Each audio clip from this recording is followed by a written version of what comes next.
I've always had a love of flowers and the beauty of flowers. My mother arranged flowers for a short time when she was a young adult, and she got that from my grandfather, who had a green thumb, or at least he liked to believe he did. He would take my mother on walks through their garden, or through his garden. My mother often said that she had trouble seeing the flowers through all the weeds, but through his love and my mother's love of flowers, I've also inherited that love of flowers.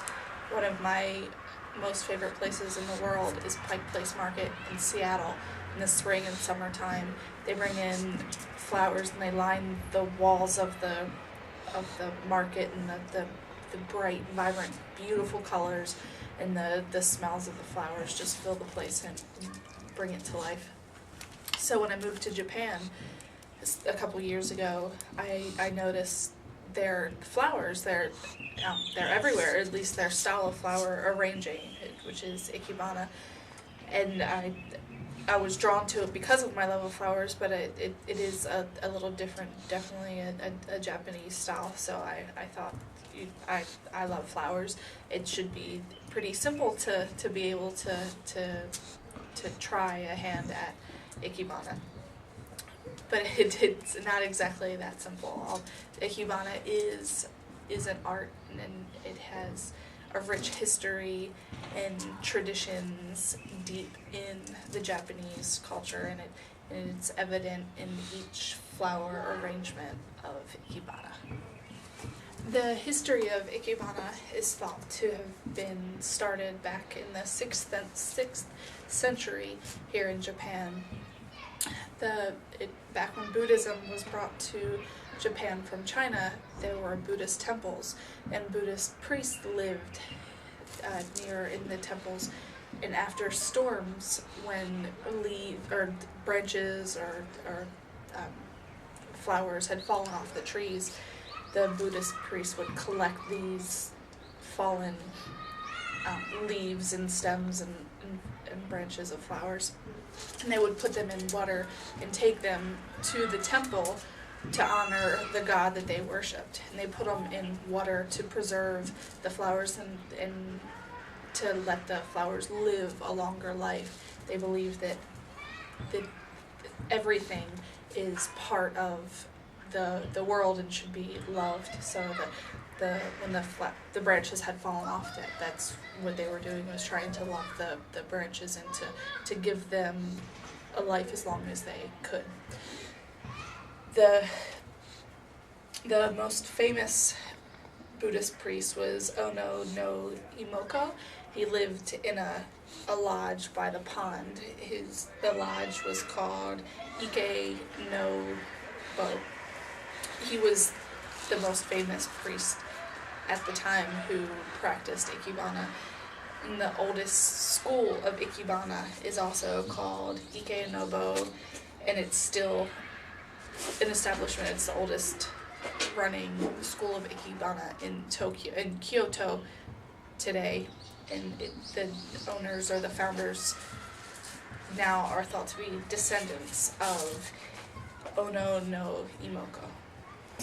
There are many themes in Japanese culture and have been through time. Some of these themes that are in many things in Japanese culture, like their paintings, drawings, sculpture, literature, poems, plays, are miyabi, which is courtly refinement, sabi, which is loneliness, and wabi. Wabi could be it's the aesthetic used in the tea ceremony, which is also like a stark, austere beauty.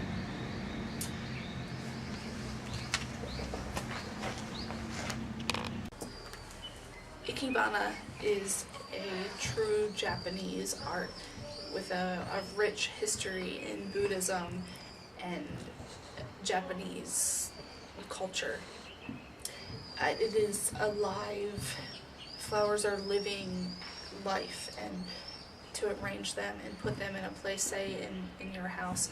Usually in Japanese houses, they're in the tatami room, in an alcove in the room on display, or that's traditional houses, but now they can be anywhere. It is to bring life or the beauty of nature and life into your house. Ikebana is one that I feel is very true to me. It's an expression of my feelings toward nature and toward flowers. It's also a representation of harmony and beauty in all things natural, life, and in the universe. I've never taken an Ikebana class. I have no training other than just what I've found looking on the internet and the different Ikebana arrangements that I've seen while in Japan. A couple weeks ago, I was at the library on Camp Foster here in Okinawa, and I went to the restroom, and there was a very small vase, and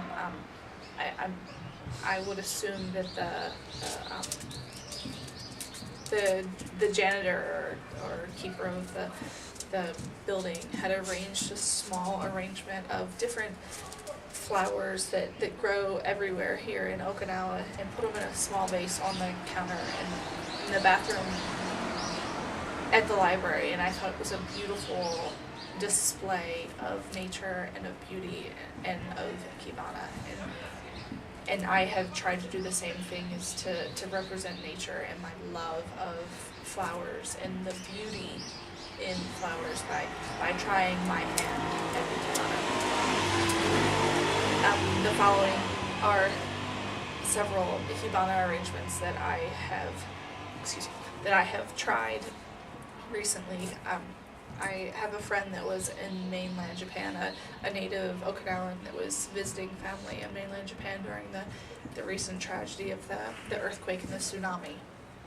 And when she came back, I made an arrangement of flowers for her, and I didn't leave a note. I just left the flowers on her door the day she got back. So I asked her just yesterday, I said, "How did you like your flowers?" And she said, "I had no idea it was you. When did you start? When did you learn Ikebana?" So just for my friend, a native Japanese person, to give me such recognition in the art of Ikebana, I think was a wonderful feeling, and I hope to continue the beautiful art of Ikebana in the future.